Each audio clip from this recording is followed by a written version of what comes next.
இங்கே நியாயம் பேசுகிறவங்களும் நிறைய பேருக்கு பிடிக்காமல் போகலாம், ஆனால் நியாயம் பிடிக்கும் எல்லாருக்கும். அதோட இதுதான் அடையாளம் தான் திவ்யாவோட வெற்றி. மக்களோட மனசை வென்றவர்னு பார்த்தா வினோத் தான். வினோத் வின் பண்ணியிருக்கணும். பட் வினோத் ஏன் வின் பண்ணலன்னா, அவர் எல்லா இடத்துலையும் நியாயமாக நடந்துக்கிட்டாருன்னா கட்டாயமே இல்லை.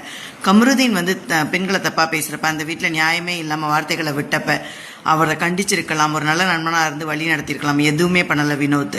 அவர் வேடிக்கை பார்த்ததோட விளைவு, அவர் வந்து ஒரு பொண்ணுக்கிட்ட எப்படி நடந்துக்க கூடாதோ அப்படி நடந்தார். சாண்ட்ராவை மிதிச்சித்தி வெளியே தள்ளினார்.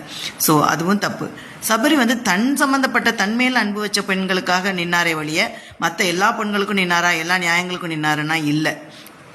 மூணாவது வந்து விக்ரம் வந்து ஒரு பொண்ணை வந்து நல்லா நடந்துக்கிட்டாரு. ஒரு பொண்ணை வந்து உடைக்கணும், அவளோட தைரியத்தை வந்து இப்போ உண்டு இல்லைன்னு பண்ணணும் அப்படிங்கிறதுக்காக ஒரு ஒரு பெரிய இதை குற்றச்சாட்டு அவர் மேலே வைக்கிறது, ஒரு பெரிய சண்டை போட்டது மிகப்பெரிய தப்பு. அது டோட்டல் கேம். அது மனித